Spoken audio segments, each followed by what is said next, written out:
Hi everyone, welcome back to the YouTube channel Unique Study Circle, and this is your faculty in English language Amir Ahmed. How are you guys? So ఈరోజు మనం grand test number 58లో ఏవైతే English questions వచ్చాయో ప్రతి ఒక్క English question యొక్క solution part check చేద్దాం. Okay, the students who have taken this examination, please try to go through the entire paper and మీకు ఎక్కడ డౌట్స్ ఉన్నాయో ఆ క్వశ్చన్స్ మీరు ఒకసారి రీచెక్ చేసుకోండి. ఓకేనా? అండ్ క్వశ్చన్స్ మీరు ఎందుకు ఆన్సర్ చేయలేకపోయారో ఒకసారి క్రాస్ చెక్ చేసుకోండి. Okay, and students are taking this test right now, ఈ వీడియోని మీరు డైరెక్ట్గా ఒక టెస్ట్లా చూస్తుంటే కనుక ఇమీడియట్గా ఒక్కొక్క క్వశ్చన్ని వీడియో పాస్ చేసుకుంటూ ఆన్సర్ చేయడం ట్రై చేయండి. రైట్, క్వశ్చన్స్ అటెంప్ట్ చేసిన తర్వాత ఎక్స్ప్లెనేషన్ పార్ట్ని వినండి. Okay, so this is a paper that contains 20 questions and 20 క్వశ్చన్స్లో గ్రామర్ క్వశ్చన్స్ ఇన్వాల్వ్ అయి ఉంటాయి, వొకాబ్ క్వశ్చన్స్ ఇన్వాల్వ్ అయి ఉంటాయి, రైట్, అండ్ వేరే క్వశ్చన్స్ కూడా ఇన్వాల్వ్ అయి ఉంటాయి. ఓకేనా? Right, so grammar related questions, vocab related questions and mixed questions. Okay, so each and every type of question will be asked in this paper. Right, so and ఈ question మీరు answer చేయగలిగారు అనుకోండి, వేరే examinations ఏవైతే ఉన్నాయో competitive examination ఫీల్డ్లో SSC exams కానీ లేకపోతే బ్యాంక్ ఎగ్జామ్స్ కానీ లేకపోతే స్టేట్ ఎగ్జామ్స్ అన్నీ ఆన్సర్ చేయొచ్చు. ఎస్ఐపిసి స్టూడెంట్స్కి మోస్ట్ రెలవెంట్ అనమాట. ఓకేనా? చలో అందరు కూడా వీడియోని ఫాలో అవ్వచ్చు. క్వశ్చన్ స్టార్ట్ చేద్దాం. Question number 1, select the correct direct form of the given sentence. What is the meaning of select the direct form of the given sentence? The examiner is asking you to select the direct speech of the sentence. అంటే మీకు రావాల్సిన topic ఏంటి అంటే you have to know speeches topic. Direct speech and indirect speech conversions నేర్చుకున్నారా, నేర్చుకోలేదా? If you follow my classes you will be able to answer this questions in seconds. ఒకసారి check చేయండి, direct speech and indirect speech questions మీరు answer చేయగలరా లేదా. ఇది topic అండి. ఓకేనా? సో ఒకసారి క్వశ్చన్ చదువుదాం. Shilpi requested her father to let her join the school trip to Ooty the following week. This is the question. Okay, indirect స్పీచ్లో ఉంది, ఇండైరెక్ట్లో ఉన్న దాన్ని దేంట్లోకి కన్వర్ట్ చేయాలంట, డైరెక్ట్ ఫామ్ చెప్పమన్నాడు, డైరెక్ట్ స్పీచ్లో కన్వర్ట్ చేయాలి. ఎలా చేయొచ్చు? See, the sentence begins with requested. This statement is an imperative sentence. Imperative sentence కాబట్టి దాని లోపల లెట్ కూడా మీకు కనిపిస్తుంది. సార్ నో, రిక్వెస్ట్ వచ్చిన స్టేట్మెంట్ వచ్చింది అంటే ఇండైరెక్ట్ ఫామ్లో రిక్వెస్టెడ్ అనే వర్డ్ రాస్తాం, కానీ we don't write the word requested in the direct form, because in the direct speech we'll see the word reporting verb as said or said to, and that verb said or said to will be converted to requested. Imperative sentences లో ఇదే జరుగుతుంది, అవునా కదా? So if that is the case, request ఉన్నప్పుడు ఏం చూడాలి నేను? said or said to ఎక్కడ ఉందో చూడాలి. సో said to అన్నిట్లో ఉంది, చెక్ చేయండి. Right, we're satisfied with this. ముందుకు వెళ్ళిపోండి ఇప్పుడు. ఓకేనా? నీట్గా చెప్తాను చూడండి. శిల్పి సెడ్ టు హర్ ఫాదర్, ఇక్కడ దాకా ఓకే అండి, అన్ని స్టేట్మెంట్స్లో ఉండాలి అండ్ అన్నింటిలో ఉంది కూడా. ముందుకెళ్ళండి. ప్లీజ్ రిక్వెస్ట్ చూపించాలి కాబట్టి ఇన్వర్టెడ్ కామర్స్ లోపల పక్కా మీకు ప్లీజ్ అనే వర్డ్ ఉండాలి. డైరెక్ట్గా విల్ యూ అనేది ఉండదు, డైరెక్ట్గా ఐ వాంట్ ఉండదు. So please is a word that is required for sure because it indicates request. Accepted, అందరు కూడా యాక్సెప్ట్ చేస్తారు కదా, రైట్? సో 100% ఇక్కడ ప్లీజ్ అనే వర్డ్ వస్తుంది. So option 3 and option 4 are eliminated right away. Okay, understood. Option 1 or 2 చెప్పాలి అంటే please let మీ అని ఉంది కదా, please let me to join అని ఉంది. Guys remember one thing, let అనే వర్బ్ తర్వాత, లెట్ అనే కాజటివ్ వర్బ్ తర్వాత, ఓకేనా? లెట్ అనే వర్బ్ తర్వాత బేసికలీ మనం ఎప్పుడైనా రాస్తున్నప్పుడు we write let plus object. First మనం లెట్ తర్వాత ఆబ్జెక్ట్ రాస్తాం. Let me, let her, let him or let someone రాసాము. లెట్ తర్వాత ఆబ్జెక్ట్ రాసేసి ఆ తర్వాత ఏం చేస్తామంటే మనం నెక్స్ట్ డైరెక్ట్గా బేర్ ఇన్ఫినిటివ్ ఫామ్ యూస్ చేస్తాం. ఏ ఇన్ఫినిటివ్ ఫామ్ యూస్ చేస్తాం? Bare infinitive. అంటే మీనింగ్ ఏంటి? సింపుల్గా చెప్పాలంటే బేర్ ఇన్ఫినిటివ్ అంటే డైరెక్ట్గా, ఇన్ఫినిటివ్ అంటేనేమో 2 + V1. బేర్ ఇన్ఫినిటివ్ అంటే మీనింగ్ ఏంటి అంటే 2 లేని డైరెక్ట్ V1 ఫామ్. అంటే లెట్ వచ్చి ఆబ్జెక్ట్ వచ్చిన తర్వాత లెట్ మీ రాసిన తర్వాత మనం 2 రాసే ఛాన్స్ 0 అనమాట, యూస్ చేయము. We always say let me join. ఏమంటే యాక్చువల్ మనం లెట్ మీ జాయిన్. ఒక సన్ వాళ్ళ మదర్ని మూవీస్ కొద్దిసేపు నన్ను చూడనివ్వు అని చెప్పేసి అడగాలనుకోండి, అతను అడుగుతాడు, mother please let me watch this movie, please let me watch this movie for a while. He says please let me watch, he doesn't say please let me to watch అనా కదా. So ఈ let తర్వాత object వచ్చిన form తర్వాత next మనకి bear infinitive forms వస్తాయి. So 2 వచ్చే chance లేదు, డైరెక్ట్గా V1 రావాలి. సో 2 ఉంది ఆప్షన్ 1లో, రిమూవ్ చేస్తాం. Option 2 becomes the answer. So ఇది డైరెక్ట్ ఆన్సర్ అండి. Shilpi said to her father please let me join అవుతుంది direct V1. The school trip to Ooty next week అవుతుంది the following week. Yes or no, ఇలా క్వశ్చన్ని answer చేయొచ్చు. Easy question. So ఒకవేళ మీరు ఎవరికైనా ఈ క్వశ్చన్ అర్థం కాలేదు అంటే డైరెక్ట్ ఇండైరెక్ట్ స్పీచ్ కన్వర్షన్స్ నీట్గా ఒకసారి చదువుకోండి, తర్వాత అర్థమవుతుంది. Right, let us move to question number 2 now. Concentrate and answer. Select the most appropriate option to substitute the underlined segment in the given sentence. If there is no need to substitute it, select no substitution. అంటే meaning ఏంటి? ఈ question యాక్చువల్గా sentence ఇంప్రూవ్మెంట్కి సంబంధించింది. Sentence improvement అనండి, లేకపోతే phrase replacement అనండి, అవునా, ఏమనండి. ఓకే, సో సెంటెన్స్ ఇంప్రూవ్మెంట్ మీరు చేయాలి. ఏంటి మీనింగ్? ఒక క్వశ్చన్ ఇస్తారు, దాంట్లో ఒక పార్ట్ని అండర్లైన్ చేసిస్తారు. అండర్లైన్ చేసిన పార్ట్లో మిస్టేక్ ఉంటే మిస్టేక్ ఉందని చెప్పాలి. లేదనుకోండి అండర్లైన్ చేసిన పార్ట్ కరెక్ట్ అయితే నో సబ్స్టిట్యూషన్ కూడా చెప్పొచ్చు. మిస్టేక్ ఉందా లేదా చెక్ చేసుకోవాలన్నమాట. So it's all about knowing the rules of grammar. Do you happen to know the rules of English grammar or not related to each and every single topic? If you have good command of English grammar, rules of English grammar, you can answer these questions. Start Chidam. He is not so a person that will betray a friend. So a person that అన్నప్పుడు so that combination ఇక్కడ use చేస్తే బాగుందా? Basically so that combination ఎప్పుడు use చేసినా కూడా so దట్కి మధ్యలో so that is an appropriate usage. It's a legal construction. But this combination will always have adjective in the middle. మధ్యలో adjective ఉండాలి, కానీ ఇక్కడ పర్సన్ అవుతుంది నౌన్ అండి, అవునా కదా. సో అట్లాంటప్పుడు సో దట్ రాదు. That means the underline part is erroneous, mistake ఉంది. ఆప్షన్ 2 నో సబ్స్టిట్యూషన్ కాదు, అక్కడ ఏదో ఒకటి చేయాలి సబ్స్టిట్యూషన్. ఏం చేస్తే బాగుంటుంది? యాజ్ అ పర్సన్ దాట్ అనాలా, సచ్ అ పర్సన్ యాజ్ అనాలా, సో అ పర్సన్ బట్ అనాలా? సి చాలా సింపుల్ పాయింట్ చెప్తాను చూడండి. యాజ్ అ పర్సన్ దాట్ అనే ఛాన్స్ లేదు, సో అ పర్సన్ బట్ అనే ఛాన్స్ కూడా లేదు. ఇలాంటి కాంబినేషన్స్ లేదు ఇంగ్లీష్లో. But we can say he is not such a person. గుర్తుపెట్టుకోండి, we say he is not such a person as. Yes or no? We can say he is not such a person as or that, both are fine. Okay, so usage of such a person is quite appropriate in English language. So such a person, such ఉన్న option తీసుకోండి. Option 3 becomes the answer. ఇలా మీరు ఎగ్జామినేషన్లో క్వశ్చన్స్ని answer చేయాలి. Okay, easy అండి, అంత ఈజీగానే ఉంటుంది. Okay, grammar questions and vocab answer చేసేయచ్చు. Let's move to our next question now. Question number 3. What is your answer for the third question? చదవండి. ఇది ఒక vocab కి రిలేటెడ్ క్వశ్చన్ అండి. Select the most appropriate antonym of the given word. ఇచ్చిన వర్డ్కి ఏం చెప్పాలంట? Antonym. Synonyms are the questions where similar words are to be found. Antonyms is an area where opposite words are to be found. Synonyms అంటేనేమో same వర్డ్స్ని find out చేయాలి ఇచ్చిన క్వశ్చన్కి. Antonyms is an area where we find opposite words. Correct? వ్యతిరేక పదమా లేకపోతే same meaning అడిగారా? Antonym అడిగారు అంటే మీనింగ్ ఏంటి? ఆపోజిట్ చెప్పాలి ఇప్పుడు మనం. ఓకే, చెప్పండి. అడిగిన వర్డ్ ఏంటి? అన్కూత్. బాగా గుర్తుపెట్టుకోండి, ఈ వర్డ్స్ ప్రొనౌన్సియేషన్ అవుతుంది అన్కూత్. ఓకేనా? If I say a person is uncouth, that person is very dirty either in dressing or in behaviour, and that person is unrefined, and that person is behaving in a barbarous manner. ఈ సమాజంలో, ఈ నాగరిక సమాజంలో ఉన్న పర్సన్లా కాకుండా ఒక old జనరేషన్కి సంబంధించిన పర్సన్ లాగా లేకపోతే ఒక క్రూవల్ పర్సన్ లాగా ఒక పర్సన్ బిహేవ్ చేస్తే డర్టీగా ఉన్నాడు, బార్బారిక్ యాటిట్యూడ్తో ఉన్నాడు, రిఫైన్డ్గా లేడు, పాలిష్డ్గా లేడు ఆ పర్సన్. ఓకేనా? రైట్? ఇలాంటి పర్సన్ అన్సివిలైజ్డ్ పీపుల్ అని కూడా అంటాం. అవునా? సొసైటీలో ఎలా నివసించాలో తెలియదు, పాతకాలం మనుషులు బతుకుతున్నారు. అన్సివిలైజ్డ్ పీపుల్, అన్రిఫైన్డ్ బిహేవియర్ ఎక్కడ ఉందో దట్ టు డర్టీ బిహేవియర్. ఓకేనా? బార్బేరియస్, చాలా ఓల్డ్ టైమ్స్, ఎప్పుడో ప్రాచీన యుగంలో మనిషిని బతుకుతారు అట్లా ఉన్నాడు అనుకోండి. అట్లాంటి అన్సివిలైజ్డ్ పర్సన్స్ ఏమంటారంటే అన్కూత్ అంటారు అనమాట. ఓకే, అన్కూత్కి యాంటనిమ్ కావాలి కాబట్టి మనకు కావాలి polished, refined. A person who is trendy, polished and refined.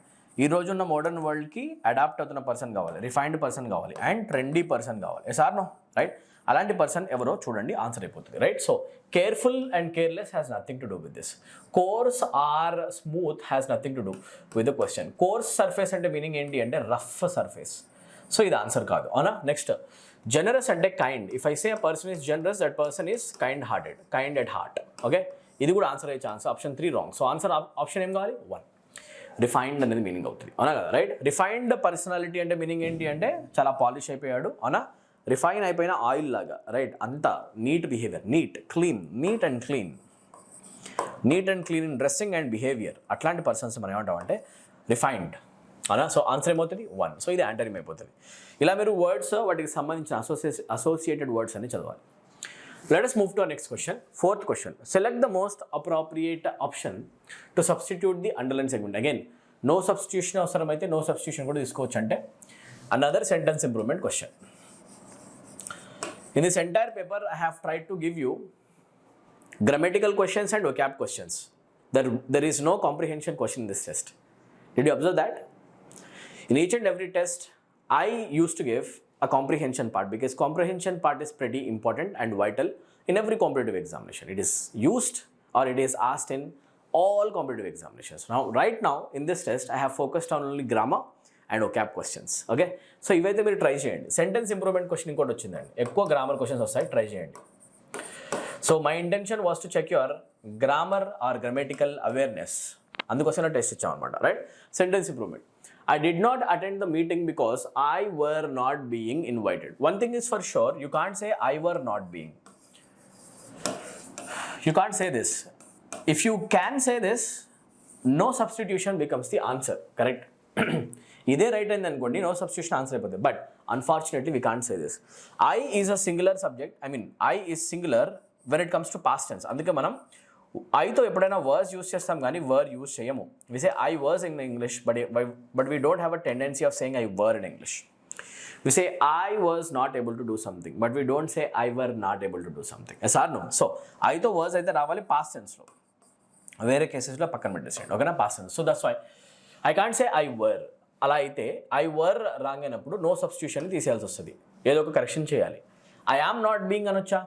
See, you can say I am in English language, and you can also say I am not being able to do something, as long as the sentence is in present tense. Tell me one thing. Is the rest of the sentence written in the present flow or the past flow? Sentence ఏ ఫ్లోలో ఉందో మనం ముందే judge చేసుకోవాలి. ముందు I did not అని కనిపిస్తుంది, did usage వచ్చింది అంటే అది డైరెక్ట్ హింట్ అనమాట. స్టేట్మెంట్ దేంట్లో ఉందంటే పాస్ట్ టెన్స్లో ఉంది.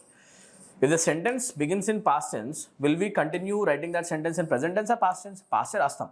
పాస్ట్ రాయాలి అంటే మనం యామ్ అయితే రాయకూడదు, am is used in present tense actually. So am రాదు, ఆప్షన్ 2 రాంగ్.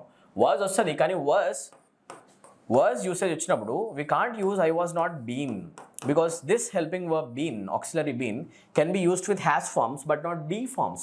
నా వర్డ్స్ క్లియర్గా వినండి. వర్డ్స్ రాస్తే ఇక్కడ బీయింగ్ రాయొచ్చేమో, బీయింగ్ ఉంటే తీసేసుకోవచ్చు ఆప్షన్ ఇది. కానీ వర్డ్స్ వచ్చినప్పుడు బీన్ వచ్చే ఛాన్సెస్ 0 అనమాట. ఇది రాదు, అట్లాంటప్పుడు ఇది కూడా రాంగ్ అనమాట. So option 4 wrong. No substitution wrong. ఇంకేముంది మిగిలిన ఆన్సర్ ఏమవుతుంది? I had not been. Been వచ్చింది అంటే హ్యాస్ ఫామ్ రావాలి, హ్యాడ్ ఉంది, అండ్ హ్యాడ్ కూడా పాస్ట్ ఫామ్లో ఉంది, పాస్ట్ టెన్స్లో ఉంది. సూపర్ అనమాట. ఆప్షన్ 3. ఇలా మనం గ్రామటికల్ క్వశ్చన్స్ని ఆన్సర్ చేస్తాం. Lovely guys. We have to go through all the rules of English grammar and maintain some command over each and every rule. Okay? Let us move to question number 5 now. Pause the video and try to answer this question on your own first. Again, one more question that is based on sentence improvement. Substitution or no substitution is needed. Let's start. A hasty decision may be lead in lifelong repentance. Repentance ante paschatapam, regret. You try to write the spelling of this word first. It was asked many times in the exam. Repentance simply means regret. పశ్చాత్తాపం అంటాం, తెలుగులో రాసుకోవచ్చు. ఓకేనా, పశ్చాత్తాపాన్ని ఏమంటాం మనం? Repentance. Okay, అలా ఉంచండి. Hasty decision అంటే మీనింగ్ ఏంటి sir? See, you have to learn vocabulary quickly. Hasty things are things that are done quickly. Hasty decision is a decision that is made in hurry. Quick or hurry. తొందరలో మనం చేసే decisions ఏవైతే ఉంటాయో, తొందరలో మనం తీసుకునే decisions ఏవైతే ఉంటాయో అవి ఎప్పుడు కూడా లైఫ్ లాంగ్ మనకి పశ్చాత్తాపాన్ని మిగులుస్తాయి. So while taking a decision you have to be very calm and cool, collective. Take collective decisions, take proper decisions when you are in a calm state or calmer state. Yes or no, common స్టేట్లో తీసుకోవాలి. ఇప్పుడు చెప్పండి, hasty decision అంటే తొందరలో తీసుకునే decision. Hasty decision may be lead in అనము. Hasty decision may lead, right? May is the auxiliary form తర్వాత డైరెక్ట్గా main form. May be lead అని రాయము, మే బీ లీడింగ్ రాయొచ్చేమో, బట్ మే తర్వాత బీ రాస్తే నెక్స్ట్ వర్బ్లో ఐఎన్జీ ఉండాలి. కానీ ఇక్కడ మెయిన్ చూసుకుంటే మనము ఐఎన్జీ అయితే లేదు, అంటే నో సబ్స్టిట్యూషన్ అయితే రాంగ్, పక్కా ఏదో ఒక సబ్స్టిట్యూషన్ చేయాలి. ఇక్కడ ఐఎన్జీ ఉందా? ఇక్కడ షుడ్ బి లీడింగ్ ఉంది, షుడ్ ఎందుకు వస్తుంది? షుడ్ రాదు, అనా కదా, రైట్? ఇంకా మస్ట్ బి లీడింగ్, మస్ట్ వచ్చింది కానీ మస్ట్ యూసేజ్ ఎందుకు వస్తుంది? రాదు. మే యూసేజ్ కరెక్టే, అవునా కదా? సో కరెక్ట్ యూసేజ్ ఏమవుతుందంటే may lead to life long repentance. Okay, may తర్వాత మెయిన్ వర్బ్ రాసేసి మే లీడ్ టు అని చెప్పేసి రాస్తే పర్ఫెక్ట్ అయిపోద్ది అనమాట, రైట్? సో తొందరలో తీసుకున్న డెసిషన్స్ మనకి లైఫ్ లాంగ్ పశ్చాత్తాపాన్ని మిగిల్చే ఛాన్స్ ఉంది. ఛాన్స్ గురించి మాట్లాడేటప్పుడు మే అనే మోడలే యూస్ చేస్తాం. Yes or no? So that is the answer. Beautiful guys, right? Option 4 becomes the answer. 4 choose చేసిన వాళ్ళకి మార్క్స్ వచ్చేస్తాయి అనమాట. Let us move to question number 6 now. దీని ఆన్సర్ ఏమో చెప్పండి. The manager said my secretary has resigned. Direct speech, indirect speech question వస్తుందండి, అవునా? Another question related to speeches. How would you answer it? First check whether the given sentence is in direct mode or indirect mode. Let us do it step by step. Okay, ఇచ్చిన స్టేట్మెంట్లో inverted commas ఉన్నాయంటే that is direct speech. దేంట్లో convert చేయాలి? Indirect. Inverted కామాస్ని remove చేసి statement చెప్పాలి. Tense identify చేసుకోండి. ఏ tense ఇచ్చాడు క్వశ్చన్లో? Has resigned. Has resigned, has plus V3 indicates present perfect tense. Present perfect tense will always be converted to past perfect tense. Do you know this? And if you are supposed to write the answer in past perfect tense, you have to find had plus V3 in the answer. Go through the options and find had plus V3. Had unda? Undi. Has వస్తుందా? రాదు. Had ఉందా? ఉంది. Had or has లేని answer అవుతుందా? కాదు. So answer option 1 అయినా కావాలి, option 4 అయినా కావాలి, రైట్? నో, ఆప్షన్ 3 అయినా కావాలి. Option 2 eliminated, option 4 eliminated. So check చేద్దాం. Manager said that his secretary. When the pronoun my is given in the question, it will refer his secretary. His లోకి transform అవుతుంది. Pronoun will not remain the same. Pronoun will be transformed. Option 3 is also eliminated. Option 1 is the answer. పర్ఫెక్ట్గా ఇలా మనం step by step answer చేస్తాం. ఓకేనా? Right. Pronounce always change అవుతాయి. The manager said that his secretary had resigned అని check చేయండి. Has ప్లేస్లో had వచ్చే ఆప్షన్ అండ్ మై ప్లేస్లో హిజ్ వచ్చే ఆప్షన్. ఇది కరెక్ట్ అవుతుంది. Right. Let's move to question number 7. Identify the segment in the sentence which contains error. Mistake ఎక్కడ ఉంది చెప్పాలి ఫాస్ట్గా. Okay, right. Do you have an valid explanation for your absence from work? Work రాకుండా ఉండడానికి, absent ఉండడానికి నీ దగ్గర ఏమైనా వ్యాలిడ్ రీజన్ ఉందా చెప్పాలి అంటే we say valid explanation. Valid explanation. Okay, so we say valid explanation. But వినండి, యాన్ వ్యాలిడ్ ఎక్స్ప్లెనేషన్ అంటామా, అ వ్యాలిడ్ ఎక్స్ప్లెనేషన్ అంటామా? This is a question that is related to usage of articles. What is the difference between using article A and article an? An is used with vowel sounds and a is used with consonant sounds. అవునా? vowel sound ఉందా లేకపోతే consonant sound ఉందా? You have to check that. Valid sound, valid అనే వర్డ్లో sound బిగినింగ్లో చూడండి, వ అనే sound వస్తుంది అండ్ వ is a consonant sound. If va is a consonant sound, we are not supposed to use an, we are supposed to use a.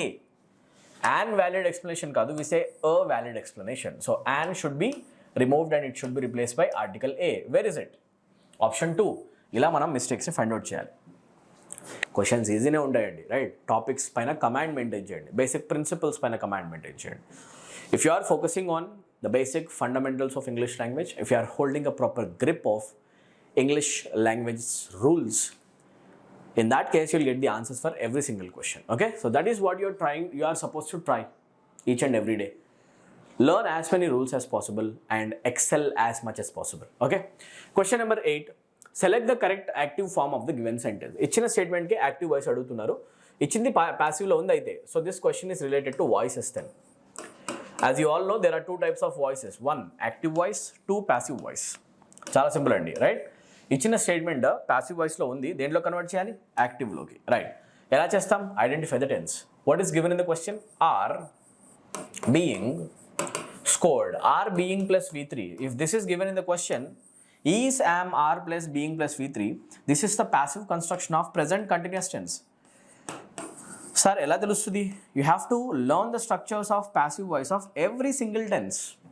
ప్రతి tense యొక్క passive voice మీరు నేర్చుకోవాల్సిందే, వేరే దారి ఎక్కడిది? ఇంకా నేర్చుకోవాలంటే నేర్చుకోవాలి, వేరే మాట్లేదు. Sir no, right? So present కంటిన్యూస్కి యాక్టివ్ వాయిస్ స్ట్రక్చర్ ఏమవుతుంది?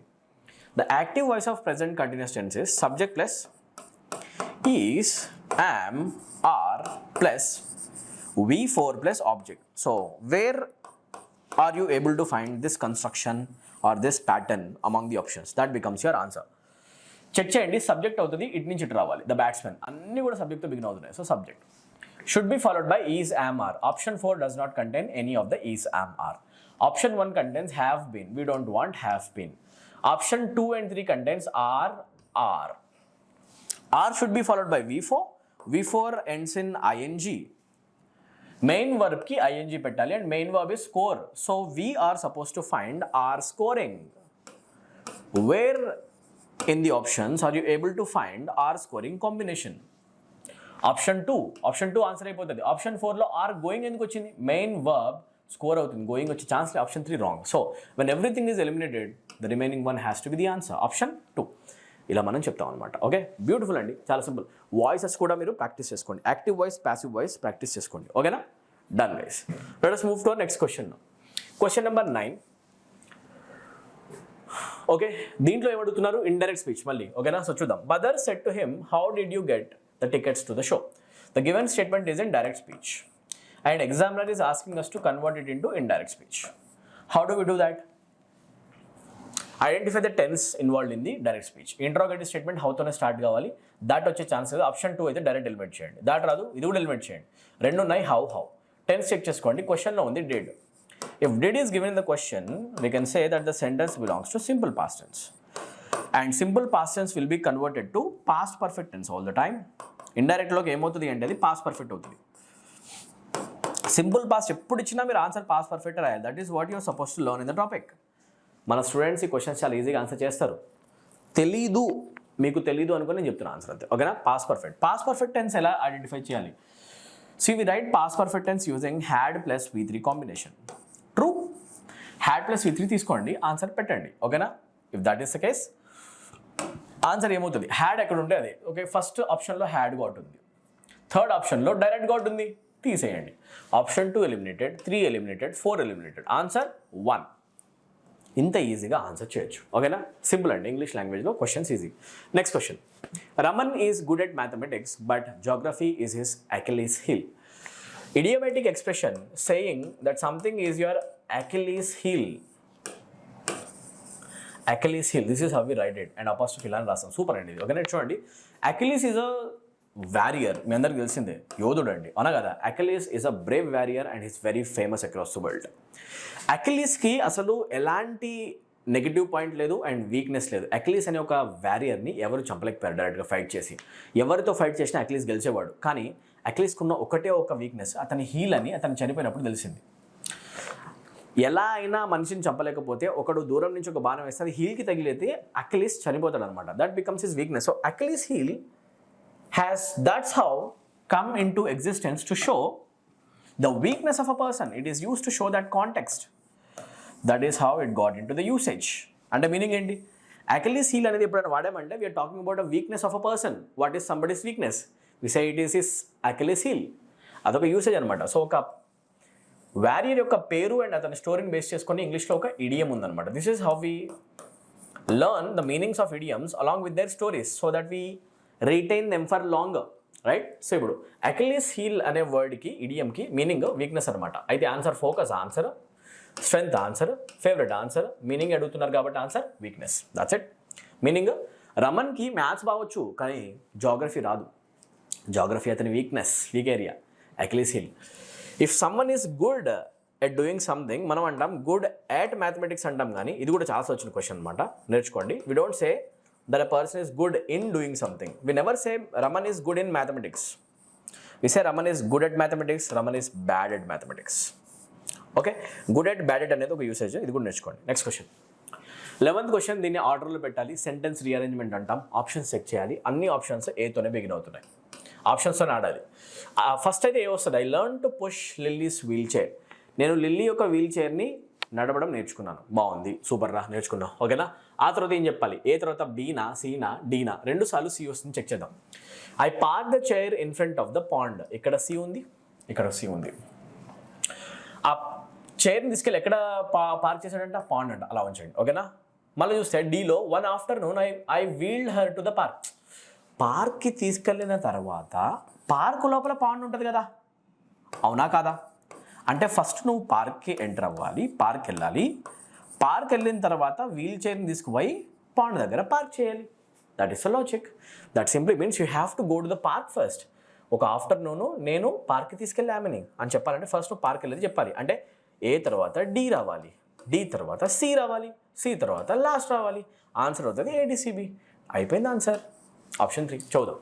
I learn to push Lily's wheel chair 1 afternoon I wheeled her to the park.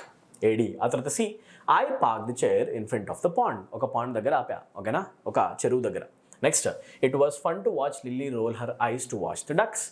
పాండ్లో ఉన్న డక్స్ని చూస్తూ లిల్లీ ఎంజాయ్ చేయడం నాకు చాలా నచ్చింది. ఓకేనా? So answer A D C B. Absolutely correct. Okay, next question. Ardent. If I say any task is ardent, ardent task or task that are difficult. ఏ task అయితే చాలా డిఫికల్ట్ ఉంటుందో డిఫికల్ట్ టాస్క్ని ఆర్డెంట్ అంటాం. And we also call it as arduous task. అండ్ ఏ పనికైతే మనము ఎక్కువ ఎఫర్ట్ ఇవ్వాల్సి వస్తుందో tasks that require a lot of effort and the tasks that consume a lot of time of ours are basically called arduous tasks and strenuous tasks. Strenuous అని కూడా అంటాం, ఓకేనా? బాగా గుర్తుపెట్టుకోండి, ఆర్డెంట్ అన్న ఆర్డువస్ స్ట్రెన్యువస్ అన్నిటి మీనింగ్ ఒకటే అనమాట. అడిగింది సినోనిమ్ కాబట్టి డైరెక్ట్ ఇప్పుడు మనం ఒక వర్డ్ని తీసుకోవచ్చు అండ్ ఆ వర్డ్ అవుతుంది laborious. Hello hello hello hello hello no no no ardent అనే వర్డ్ మీనింగ్ చెప్పట్లేదు, మనం లెబోరియస్కి మీనింగ్ చెప్తున్నాం, ఓకేనా? లెబోరియస్ అంటే మీనింగ్ ఏంటి అంటే లెబోరియస్ టాస్క్ అట స్ట్రెన్యువస్ అండ్ ఆర్డువస్ డిఫికల్ట్. ఆర్డువస్ అనే వర్డ్కి ఆర్డెంట్కి డిఫరెన్స్ ఉందండి, గుర్తుపెట్టుకోండి, ఇది రాంగ్ అయిపోతుంది, ఓకే? కంపేర్ చేయకండి. ఆర్డువస్ టాస్క్ అంటే ఏంటి? Difficult task, okay? సింపుల్ చెప్పాలంటే లెబోరియస్ టాస్క్ కూడా ఏంటంటే డిఫికల్ట్ టాస్క్, ఓకే? ఇలా ఉంచండి. ఇచ్చిన క్వశ్చన్ ఏంటి యాక్చువల్గా? ఆర్డెంట్. నేను కూల్గా చూడాలి వర్డ్ని, okay? Ardent, if I say you are ardent about something, that means you are very enthusiastic and passionate about something. ఏదైనా పని చేయడంలో మనం చాలా ఎంతూజియాస్టిక్గా అండ్ ప్యాషనెట్గా ఉన్నాం అనుకోండి, అంటే చాలా ఎక్కువ కుతూహలం చూపిస్తున్నాం, ఇంట్రెస్ట్ చూపిస్తున్నాం, ఈగర్నెస్ చూపిస్తున్నాం, దాన్ని మనం ఏమంటాం అంటే ఆర్డెంట్ అంటాం, ఓకే? సినోనిమ్ అడిగారు కాబట్టి డైరెక్ట్ ఆన్సర్ పెట్టండి ప్యాషనెట్. లాబోరియస్ ఇక్కడ సంబంధం లేదు. If I say person has inquisitive nature, that person has a lot of curiosity, he asks a lot of questions. ఏ పర్సన్ కన్నా ఎక్కువ క్యూరియాసిటీ ఉంటుందని చెప్పాలంటే క్వశ్చన్స్ ఎక్కువ అడిగితే ఇంక్విజిటివ్ నేచర్ ఉందనండి. Right no wrong. Frigid temperatures are temperatures are very cold. Very cold temperatures are called frigid temperatures. So right now option 3 is also wrong. Answer 4, passionate. Ardent ante meaning enti? Enthusiastic and passionate mood or behavior. Okay, next question. Question number 13. The midnight meeting seemed to involve some cloak and dagger activity. Cloak ante eskune oka magician eskune oka pedda coat కింద దాకా ఉంటుంది. డాగర్ అంటే కత్తి పట్టుకొని వచ్చి magic చేస్తాడు, అవునా? So cloak and dagger activities are activities that are basically performed by magicians and they do it in a mysterious manner. Yes, clock and dagger activities అంటే ఏంటంటే ఒక మెజిషియన్ చేసే పని. మ్యాజిషియన్ ఎప్పుడైనా కూడా మిస్టీరియస్ యాక్టివిటీసే చేస్తాడు, మనకు అర్థం కాని విషయాలు, అవునా కదా? కళ్ళకి కనపడవు, కళ్ళ ముందు అద్భుతాలు చేస్తాడు, అవునా కదా? రైట్. మిస్టరీ ఎప్పుడైనా చెప్పాలి, అద్భుతం కళ్ళకి అర్థం కావట్లని చెప్పాలనుకోండి, we use cloak and dagger activity. ఇది ఒక ఎక్స్ప్రెషన్ అండి ఇంగ్లీష్లో. We use this idiom like this: clock and dagger activity. Okay, mysterious activities like that involve lot of secrets in it. చాలా సీక్రెట్స్ ఉన్న ఒక యాక్టివిటీ ఏమైనా చేస్తున్నారు, దాన్ని అంటారు cloak and dagger activity, okay? So crucial, ఇంపార్టెంటా, ఫన్, ఎంటర్టైన్మెంటా, లేకపోతే డిలైట్ఫుల్, ఎంజాయబుల్ టు వాచా, లేకపోతే mysterious is direct answer. Cloak and dagger activity, okay? Cloak అంటే కోట్, డాగర్ అంటే కత్తి, బాగా గుర్తుపెట్టుకోండి, okay? Pointed knives are called daggers. Select the correct passive voice of the given sentence. She has designed some beautiful dresses. Passive voice చెప్పాలంటే beautiful dresses start చేయండి. Has డిజైన్కి answer పెట్టండి. Has are have వస్తుంది కాబట్టి present perfect tense. Been, ఇది ఎక్కడ ఉంటే answer అదే. హ్యావ్ బీన్, ఆర్ రావద్దు, హ్యాస్ రాదు, వర్ రాదు, హ్యావ్ బీన్, ఆన్సర్ 2. చెక్ చేసుకోండి ఈజీగా, వీడియో పాస్ చేసుకోండి, చూడండి ఎంతసేపు అయినా, ఈజీ అనమాట. Question number 15. ఎర్రర్ ఎక్కడ ఉందో చెప్పాలి. Several stone pillars were erected by the reign of Ashoka.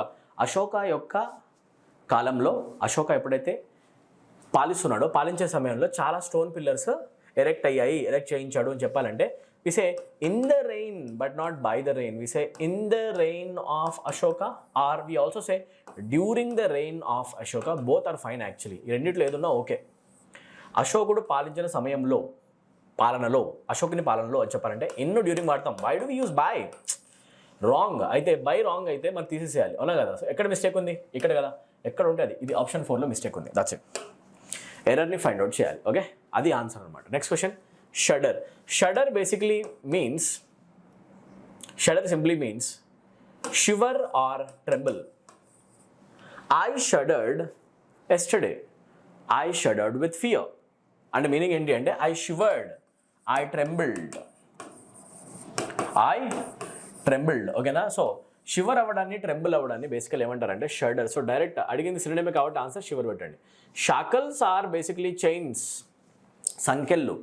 Chains that are use to limit your movement are basically called shackles, okay? సంకెళ్ళని ఏమంటారంటే షాకల్స్ అంటారు, అది రాంగ్, ఓకేనా? షగ్ అంటే ఒక డ్రెస్, ఇది wrong. Shimmer basically means shine, light shine or lighting. లైటింగ్ని ఏమంటారు అంటే షైన్ ఆర్ లైటింగ్ని షిమ్మర్ అంటాం, అవునా కదా? సో ఆప్షన్ 4 రాంగ్ అనమాట. రైట్ ఆన్సర్ ఏమవుతుంది? Shiver. Identify the segment in the sentence which contains the grammatical error. మళ్ళీ ఎర్రర్ క్వశ్చన్ అడుగుతున్నారు చూడండి. I have acquired a feeling of self confidence and courage. Remember one thing, I have acquired. Have ఎప్పుడొచ్చినా కూడా has forms ఎప్పుడైనా వస్తాయి, has కానీ have కానీ had కానీ వస్తే మెయిన్ వర్బ్లో మనం థర్డ్ ఫార్మ్ రాయాలి. This is the basic of verb forms and tenses. Yes or no? అయితే అక్వైర్ రాయము, we write acquired because acquired is the third form of acquire. Yes or no? If that is the case మనం అక్వైర్ని acquired చేయాలి. ఎక్కడుంది? ఇక్కడ. Option 2 is the answer. Next question. All time he attempted the marathon he was unable to complete it. అతను ఆ మ్యారథాన్ని complete చేయడానికి చాలాసార్లు attempt చేశాడు, కానీ ప్రతిసారి ఫెయిల్ అయ్యాడు. ప్రతిసారి చెప్పాలంటే do we say all time or do we say each time? Each time. ప్రతిసారి అని చెప్పాలంటే we say each time he attempted.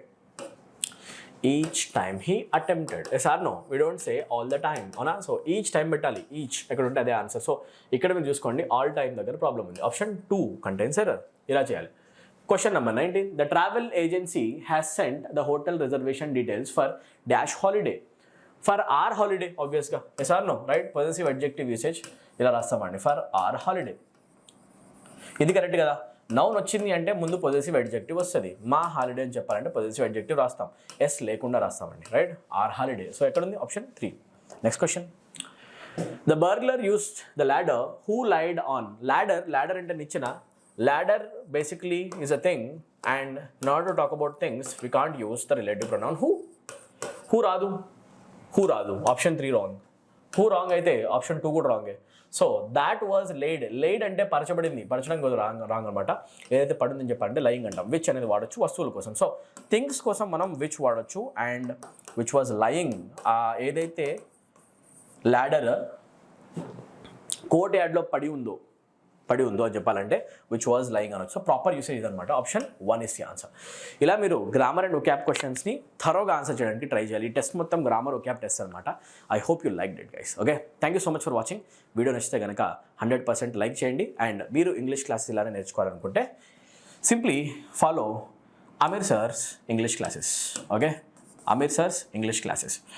మీరు తప్పకుండా కూడా ఇంగ్లీష్లో మంచి మార్క్స్ కొట్టాలంటే ఇంగ్లీష్లో మీకు హెల్ప్ చేయడానికి నేను ఆల్వేస్ మీతో పాటు ఉన్నాను. ఓకేనా? రైట్. సో ప్రతి ఒక్క ఎగ్జామినేషన్లో కూడా ఇంగ్లీష్ చాలా ఎక్కువ వెయిటేజ్ క్యారీ చేస్తుంది. అండ్ ఇంగ్లీష్ నుంచి మీకు చాలా ఎక్కువ మార్క్స్ వస్తాయన్నమాట. ఓకే, సో ఇంగ్లీష్ నుంచి వచ్చే మార్క్స్ని ఎప్పుడు కూడా మీరు మిస్ చేసుకోకండి.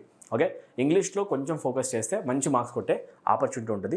ఎస్ఐ అండ్ కానిస్టేబుల్ ఎగ్జామినేషన్ మేజర్గా రాబోతున్న నోటిఫికేషన్లో తప్పకుండా మీరు ఇంగ్లీష్ మీద మంచి ఫోకస్ చేసి ఇంగ్లీష్ నుంచి జాబ్ కొట్టడానికి ట్రై చేయాలి. ఓకే, అండ్ ఏపీలో కానిస్టేబుల్ మెయిన్స్ ఎగ్జామినేషన్ రాబోతుంది. 30 మార్క్స్ ఇంగ్లీష్ ఉంటుంది. దానిపైన కూడా మంచిగా కాన్సన్ట్రేట్ చేయండి. ఇంగ్లీష్ హెల్ప్ కావాలి అంటే 100% మీరు నాకు రీచ్ అవ్వచ్చు. ఓకేనా? So thank you so much for watching. English మీకు ఎప్పుడు కూడా మంచి మార్క్స్ ఇస్తారు. సో మంచి ప్రిపరేషన్ చేసుకోండి. Right. I'll meet you next video. Thank you. Take care. Good day and bye guys. See you.